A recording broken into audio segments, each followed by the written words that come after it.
Olá, estudantes do oitavo ano do Colégio Estadual André Gaudio. Vamos a mais uma aula de História. E hoje nós vamos estar estudando o reinado de Dom Pedro I, uma cidadania limitada, no capítulo 9 do livro de vocês. O primeiro reinado, que foi de 1822 a 1831, marcou os anos iniciais do Brasil como uma nação independente após o processo de independência ter sido conduzido por intermédio de Dom Pedro I. Então, com esse acontecimento, o Brasil transformou-se em monarquia, a única, né, da América Latina, e foi governada por Dom Pedro I, esse senhor aí, né, de maneira autoritária. Vejamos bem os acontecimentos dessa época. Bom, o 2 de julho.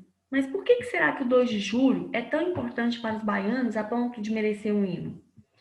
Bem, os baianos conhecem essa data como sendo a independência do Brasil na Bahia, que celebra a vitória dos brasileiros na guerra travada na então província da Bahia por mais de 17 meses. Então, foi de fevereiro de 1822 até julho de 1823, que foi uma luta aí contra as tropas portuguesas, com a vitória do Exército e da Marinha do Brasil na Bahia. Então, aí conseguiu a consolidação, né?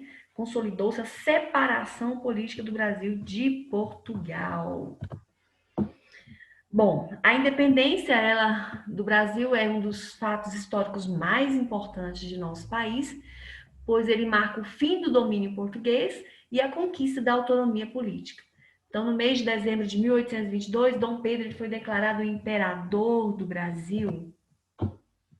Muitas lutas aconteceram, né? E aí nós temos as lutas pela independência. Eu cito aqui duas: a Batalha de Pirajá e a Batalha de Genipapo.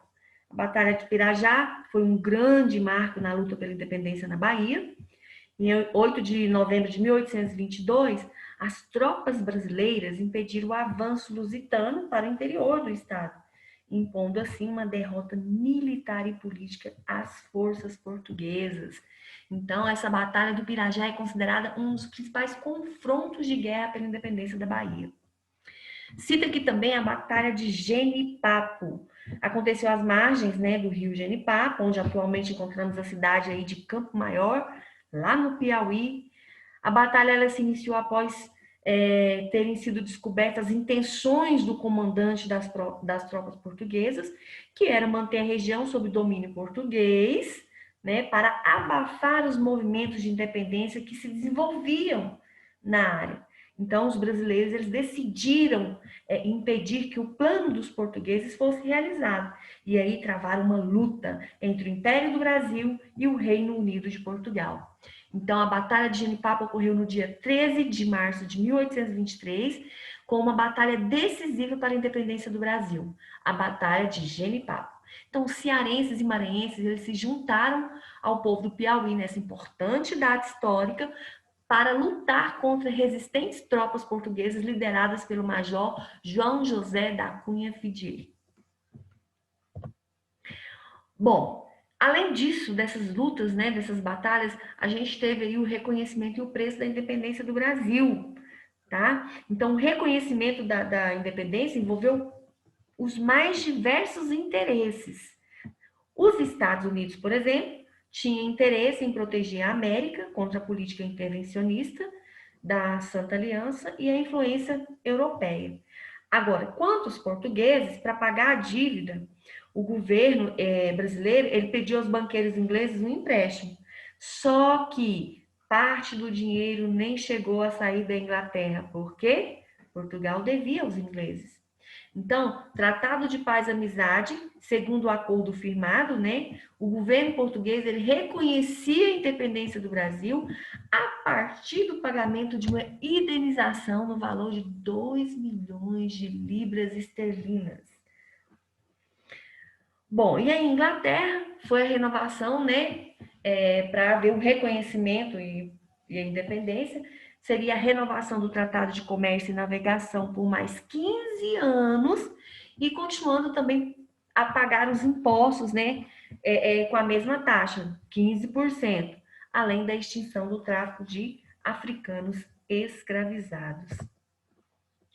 Bom, nessa mesma época estabeleceu-se a Constituição de 1824. Mas espera lá, quais são as características dessa Constituição de 1824? Bom, ela concentrava poderes nas mãos do imperador através do poder moderador, né? Então, ela definiu lá 3 poderes, legislativo, executivo e judiciário, e criou o poder moderador, que era exclusivo do imperador, que lhe concedia diversos poderes políticos.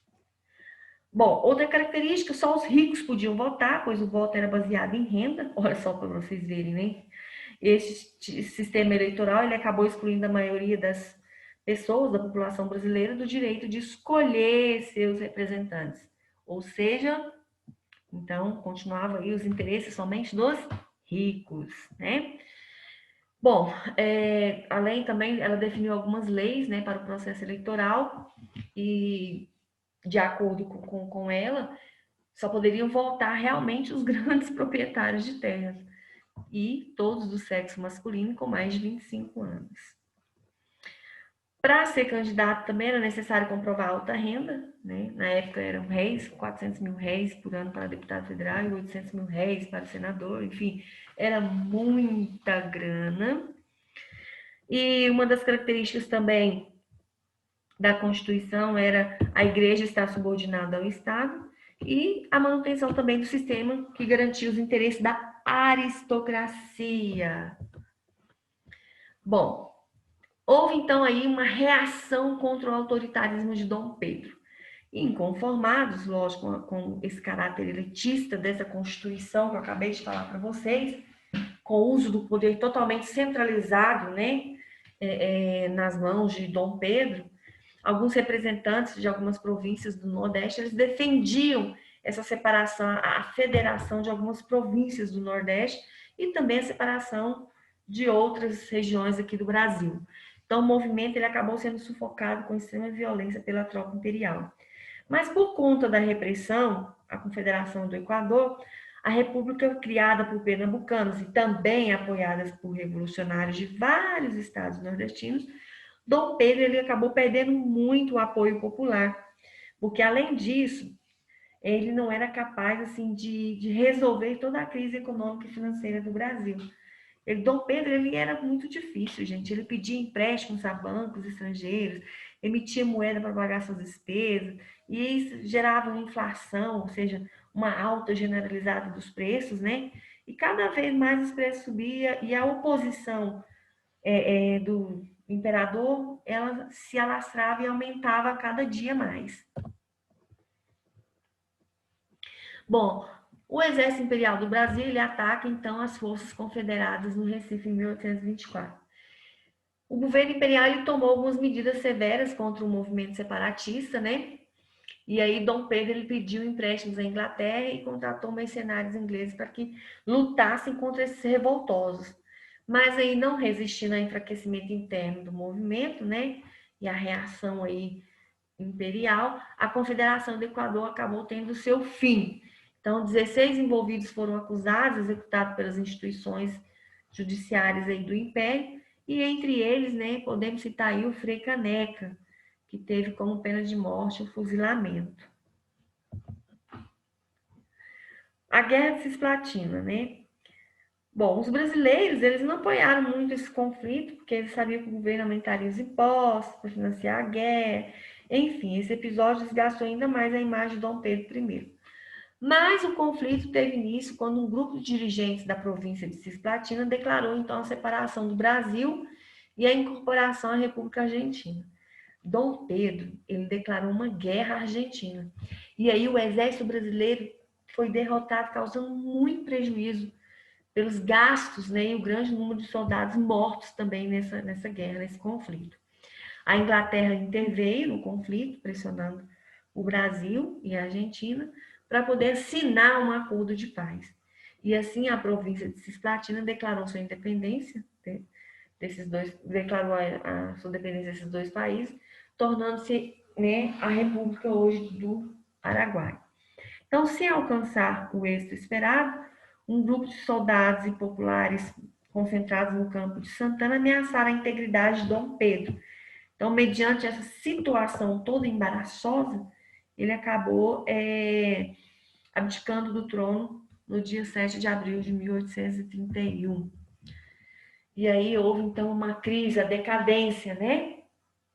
Então, no decorrer do primeiro reinado de Dom Pedro I, ele começou a desagradar, então, a elite brasileira, e ele criou essa Constituição que iria atender apenas aos interesses autoritários, que foi a Constituição de 1824, e também houve o problema da Confederação do Equador, a Guerra da Cisplatina, que causaram grandes gastos para a economia brasileira e tiveram muitas mortes em confrontos. A abdicação de Dom Pedro aconteceu no ano de 1831, tanto pela pressão política que o imperador sofria, né, por parte dessa elite, dos populares brasileiros, enfim, quanto da tentativa de assegurar os direitos de sua filha, né, Maria da Glória, pois com a morte de Dom João VI, a coroa portuguesa, por direito a Dom Pedro I, que preferiu abdicar o trono em benefício da filha e deixou o trono brasileiro, então, para seu filho Pedro Alcântara, que se encontrava com apenas 5 anos de idade. E assim terminava o primeiro reinado. Ok, gente, isso aí é só um resumo da nossa aula, tá? Mas vão lá no capítulo, leiam e vamos fazer a atividade, tirar as dúvidas no grupo. Qualquer coisa pode estar me perguntando.